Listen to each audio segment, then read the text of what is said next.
ಓಕೆನಾ? ಜಿಲ್ಲಾ ಪರಿಷತ್ತಿನ ಸಭಾಂಗಣದಲ್ಲಿ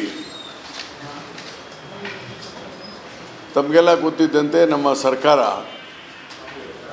ಡಾಕ್ಟರ್ ನಂಜುಂಡಪ್ಪ ವರದಿಯ ಆಧಾರದ ಮೇಲೆ ಏನು ಅಭಿವೃದ್ಧಿಗಳಾಗಿದೆ, ತದನಂತರ ಅದರ ಪರಿಣಾಮಗಳು ಏನಾಗಿದೆ, ಮುಂದೆ ಏನು ಮಾಡಬೇಕು ಅನ್ನೋದರ ಸಲುವಾಗಿ ನಮ್ಮ ಸರ್ಕಾರ ಗೋವಿಂದರಾವ್ ಅವರ ನೇತೃತ್ವದಲ್ಲಿ ಒಂದು ಕಮಿಟಿಯನ್ನು ಮಾಡಿದೆ. It's A kind of A ಅಸಮತೋಲನ, ಎಲ್ಲೆಲ್ಲಿದೆ, ಏನು ಮಾಡಬೇಕು ಅನ್ನೋದಕ್ಕಾಗಿ ಒಂದು ಕಮಿಟಿ ಮಾಡಿದೆ.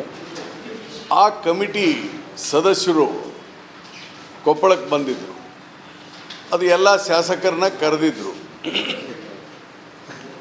ನಾನು ಕೂಡ ಕೊಪ್ಪಳದಲ್ಲೇ ಇದ್ದಿದ್ದರಿಂದ ಜಿಲ್ಲಾಧಿಕಾರಿಗಳು, ಸರ್ ತಾವು ಈ ಸಭೆಗೆ ಬರಬೇಕು, ತಮ್ಮ ಸಲಹೆಗಳನ್ನು ಕೊಡಬೇಕು ಅಂತ ನನಗೆ ಜಿಲ್ಲಾಧಿಕಾರಿಗಳು ನನಗೆ ಹೇಳಿದರು.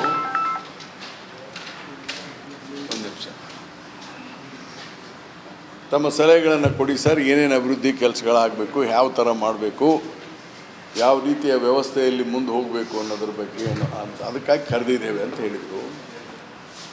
ಅದಕ್ಕೆ ನಾನು ಆ ಸಭೆಯಲ್ಲಿ ಅಟೆಂಡ್ ಆದಮೇಲೆ ನಮ್ಮ ಆರ್ಥಿಕ ಇಲಾಖೆ ಅಧಿಕಾರಿ ವಿಶಾಲ್ ಅವರು, ಬಾಗಲಕೋಟೆ ಅಂತವರು ಸದಸ್ಯರು ಬಂದು ಇಡೀ ಕಲ್ಯಾಣ ಕರ್ನಾಟಕದಲ್ಲಿ ಕಳೆದ 20 ವರ್ಷಗಳಿಂದ ಯಾವ್ಯಾವ ಥರ ಅಭಿವೃದ್ಧಿ ಕೆಲಸಗಳು ನಡೆದಿದೆ, ಏನಾಗಿದೆ, ಏನಾಗಬೇಕು ಅನ್ನೋದ್ರ ಬಗ್ಗೆ ಚರ್ಚೆ ಆಗ್ತಾಯಿತ್ತು. ಅದಕ್ಕೆ ಆ ಸಂದರ್ಭದಲ್ಲಿ ರಾಜ್ಯದಲ್ಲಿರುವಂಥ ಅತ್ಯಂತ ಹಿಂದುಳಿದ ತಾಲೂಕಾ, ಹಿಂದುಳಿದ ಜಿಲ್ಲೆಗಳ ಬಗ್ಗೆನೂ ಕೂಡ ಚರ್ಚೆ ಆಯಿತು, with a lot of figures and facts. ನಾನು ಅವ್ರಿಗೆ ಹೇಳ್ತಾ ಇದ್ದೆ, ನನ್ನ ಸ್ಟೇಟ್ಮೆಂಟ್ ಅದು ನಾನು ಪತ್ರಿಕೆಗೆ ಕೊಟ್ಟಂಥ ಸ್ಟೇಟ್ಮೆಂಟ್ ಅಲ್ಲ. First of all I want make it very clear and I want to talk always truth. ಆಮೇಲೆ ಇಲ್ಲಿ ನಾನು ಡ್ಯಾಮೇಜ್ ಕಂಟ್ರೋಲಿಗೆ ಬಂದಿಲ್ಲ. Please make it note that. ನಮ್ಮ ಪಕ್ಷ ನನಗೇನೂ ಹೇಳಿಲ್ಲ, ಮುಖ್ಯಮಂತ್ರಿಗಳು ಏನೂ ಮಾತಾಡಿಲ್ಲ, ಮತ್ತು ನಾನು ಡ್ಯಾಮೇಜ್ ಕಂಟ್ರೋಲ್ ಮಾಡೋಕ್ಕೆ ಇಷ್ಟನೂ ಪಡೋದಿಲ್ಲ. ವಾಟ್ ಐ ಟಾಕ್ ಅದನ್ನು ಹೇಳ್ತೇನೆ, ಧೈರ್ಯದಿಂದ ಹೇಳ್ತೇನೆ, ಅದ್ರಾಗೇನು ಮುಲಾಜಿ ಇಲ್ಲ. ನಾನು ಅದನ್ನು ದಯವಿಟ್ಟು ಇದನ್ನು ಗಮನಿಸಬೇಕು. ನಾನೇನು ಹೇಳಿದೆ ಅವ್ರಿಗೆ, ಹೌದಪ್ಪ ಇಷ್ಟೆಲ್ಲ ಆಗಿದೆ, ಇಷ್ಟೆಲ್ಲ ಉಳಿದಿದೆ, ಇದನ್ನೆಲ್ಲ ಮುಂದುವರಿಸಿ, ಆದರೆ ಕಾಮಗಾರಿಗಳು ಏನು ನಡೀತಾ ಇದ್ದಾವೆ ಕಲ್ಯಾಣ ಕರ್ನಾಟಕದಲ್ಲಿ, ಇಲ್ಲಿ ಗುಣಮಟ್ಟದ ಕಾಮಗಾರಿಗಳು ಆಗ್ತಾ ಇಲ್ಲ. ಹಳೆ ಮೈಸೂರನ್ನ ಕಂಪೇರ್ ಮಾಡಿದರೆ ಸ್ವಲ್ಪ ಪ್ರಜಾವಾಣಿಯಲ್ಲಿ ಸ್ವಲ್ಪ ಕರೆಕ್ಟಾಗಿ ಬರೆದಿದ್ದಾರೆ. ಅದು ಪ್ರಜಾವಾಣಿ ರಿಪೋರ್ಟ್ ಇರಲಿಲ್ಲ, ಅಲ್ಲಿ ಡೆಕ್ಕನ್ ಹ್ಯಾರಲ್ಡ್ ರಿಪೋರ್ಟ್ ಯಾರೂ ರಿಪೋರ್ಟ್ ಇರಲಿಲ್ಲ. I don't know, there was no reporter, it's not a statement. ನಂದು ಅದರಲ್ಲಿ ಹಾಕಿದ್ದು ನೋಡಿದೆ ನಾನು, ಅದಕ್ಕೆ ಹೇಳ್ತಾ ಇದ್ದೀನಿ. ಅಲ್ಲಿ ಒಂದು ಸ್ವಲ್ಪ ಗುಣಮಟ್ಟ ನಡೀತಾ ಇದೆಯಪ್ಪ, ನಮ್ಮಲ್ಲಿ ಯಾಕೆ ನಡೀತಾ ಇಲ್ಲ? ಒಂದು 10 ವರ್ಷದಾಗೇ ಈಗ ಶಾಲೆ ಕಟ್ಟಡಗಳು ಬಿದ್ದು ಹೋಗ್ತವೆ, ರಸ್ತೆ ಮಾಡಿರ್ತಾರೆ, ಒಂದು 2 ವರ್ಷದಲ್ಲೇ ಕೆಟ್ಟು ಹೋಗಿಬಿಡ್ತವೆ.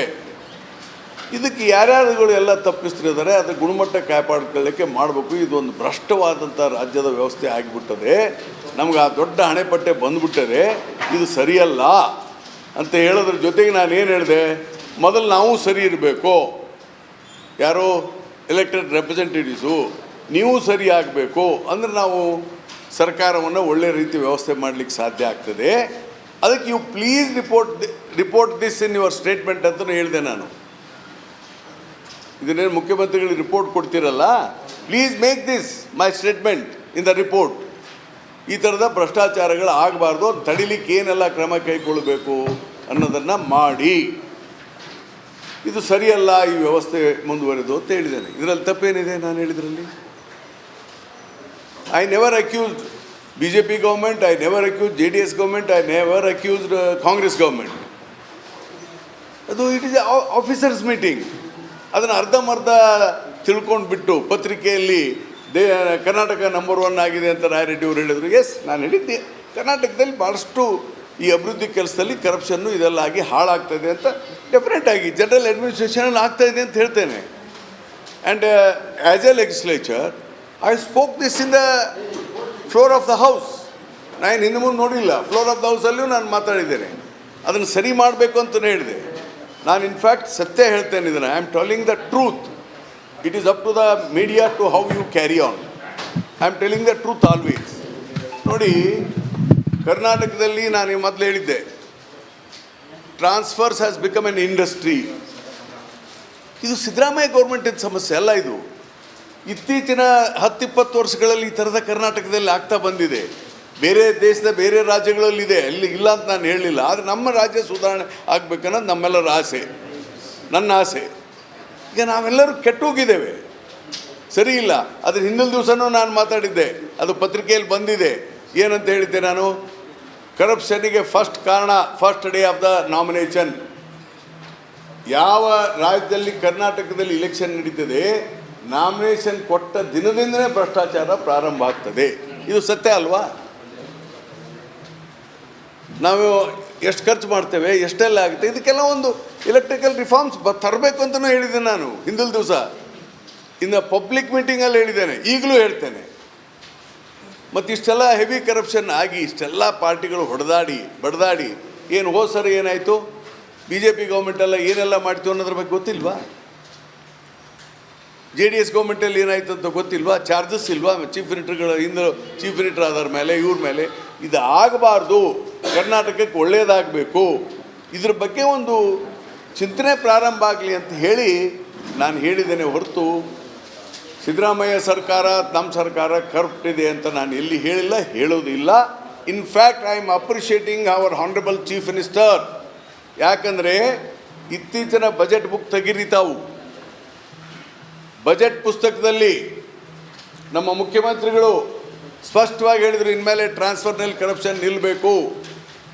ಅದಕ್ಕಾಗಿಯೇ ಎಕ್ಸೈಸ್ ಡಿಪಾರ್ಟ್ಮೆಂಟ್ ಮತ್ತು sub register, mains and geology, commercial tax, ಇಂಥ ಎಲ್ಲ ಅಧಿಕಾರಿಗಳು ಇನ್ಮೇಲೆ ರೆಕಮೆಂಡೇಶನ್ ಮೇಲೆ ಟ್ರಾನ್ಸ್ಫರ್ ಆಗುವ ಹಾಗಿಲ್ಲ. Only on the counselling. Even I must appreciate Priyanka Kharge. ಏನಂತ ಹೇಳಿದ್ರು ಅವರು, ಈ PDOಗಳನ್ನೆಲ್ಲನೂ ನಾವು ಕೌನ್ಸಿಲಿಂಗ್ ಮಾಡ್ತೀವಿ ಅಂತ ಹೇಳಿದರು. ಕೆಲವು ಶಾಸಕರು ವಿರೋಧ ಮಾಡಿದ್ದಾರೆ, ಅವರವ್ರ ಅಭಿಪ್ರಾಯ. ನಾನು ಇಲ್ಲ ಅಂತ ಹೇಳಲ್ಲ, ಅದಕ್ಕೆ ನಾನು ಸಪೋರ್ಟ್ ಮಾಡ್ತೀನಿ. ಅದನ್ನು ಎಲ್ಲ ಟ್ರಾನ್ಸ್ಫರ್ಸನ್ನು ನೀವು ಬೇಕಾದ್ರೆ ಕೌನ್ಸಿಲಿಂಗೇ ಮಾಡಿ. ಮುಂದೆ ಯಾರೇ ಸರ್ಕಾರ ಬರಲಿ ಹೋಗಲಿ, ಈ ವ್ಯವಸ್ಥೆ ನಿಲ್ತದೆ. ಇಲ್ಲದ್ರೆ ಈ ಭ್ರಷ್ಟ ವ್ಯವಸ್ಥೆ ಕೆಟ್ಟ ಹೆಸರು ನಮ್ಮ ರಾಜ್ಯಕ್ಕೆ ಏನು ಬಂದಿದೆ ಅದು ಹೋಗ್ತದೆ ಅನ್ನೋಂಥ ದೃಷ್ಟಿಯಿಂದ ನಮ್ಮ ಮುಖ್ಯಮಂತ್ರಿಗಳು ದೊಡ್ಡ ನಿರ್ಣಯವನ್ನು ತೆಗೆದುಕೊಂಡಿದ್ದಾರೆ. ನೀವು ಅಪ್ರಿಷಿಯೇಟ್ ಮಾಡಬೇಕಲ್ಲ ಅವ್ರನ್ನ. ಈ ನೋಡಿ, ಎಕ್ಸೈಸ್ ಡಿಪಾರ್ಟ್ಮೆಂಟ್ ಬೆಂಗಳೂರಲ್ಲಿ ಸಬ್ ರಿಜಿಸ್ಟ್ರು, ಇದೇನಿದು ಓಪನ್ ಟ್ರೂತ್ ಇಲ್ವಾ ಇದು? ಮತ್ತು ಕೌನ್ಸಿಲಿಂಗ್ ತರ್ತಾರೆ ಅಂತಂದರೆ ನಮ್ಮ ಮುಖ್ಯಮಂತ್ರಿಗಳು ಮತ್ತು ನಮ್ಮ ಸರ್ಕಾರ, ನಮ್ಮ ಪಾರ್ಟಿ ಒಳ್ಳೆ ಡಿಸಿಷನ್ ತಗೊಂಡಿದೆಯಲ್ಲ. ಘೋಷಣೆ ಅಂದರೆ ಇನ್ಮೇಲೆ ತಾನೇ ಆಗೋದು. ಯಾವಾಗ ಬಜೆಟ್?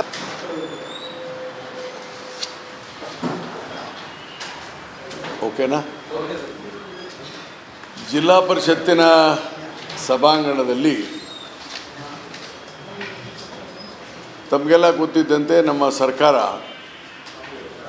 ಡಾಕ್ಟರ್ ನಂಜುಂಡಪ್ಪ ವರದಿಯ ಆಧಾರದ ಮೇಲೆ ಏನು ಅಭಿವೃದ್ಧಿಗಳಾಗಿದೆ, ತದನಂತರ ಅದರ ಪರಿಣಾಮಗಳು ಏನಾಗಿದೆ, ಮುಂದೆ ಏನು ಮಾಡಬೇಕು ಅನ್ನೋದ್ರ ಸಲುವಾಗಿ ನಮ್ಮ ಸರ್ಕಾರ ಗೋವಿಂದರಾವ್ ಅವರ ನೇತೃತ್ವದಲ್ಲಿ ಒಂದು ಕಮಿಟಿಯನ್ನು ಮಾಡಿದೆ. It is A kind of A ಅಸಮತೋಲನ, ಎಲ್ಲೆಲ್ಲಿದೆ, ಏನು ಮಾಡಬೇಕು ಅನ್ನೋದಕ್ಕಾಗಿ ಒಂದು ಕಮಿಟಿ ಮಾಡಿದೆ.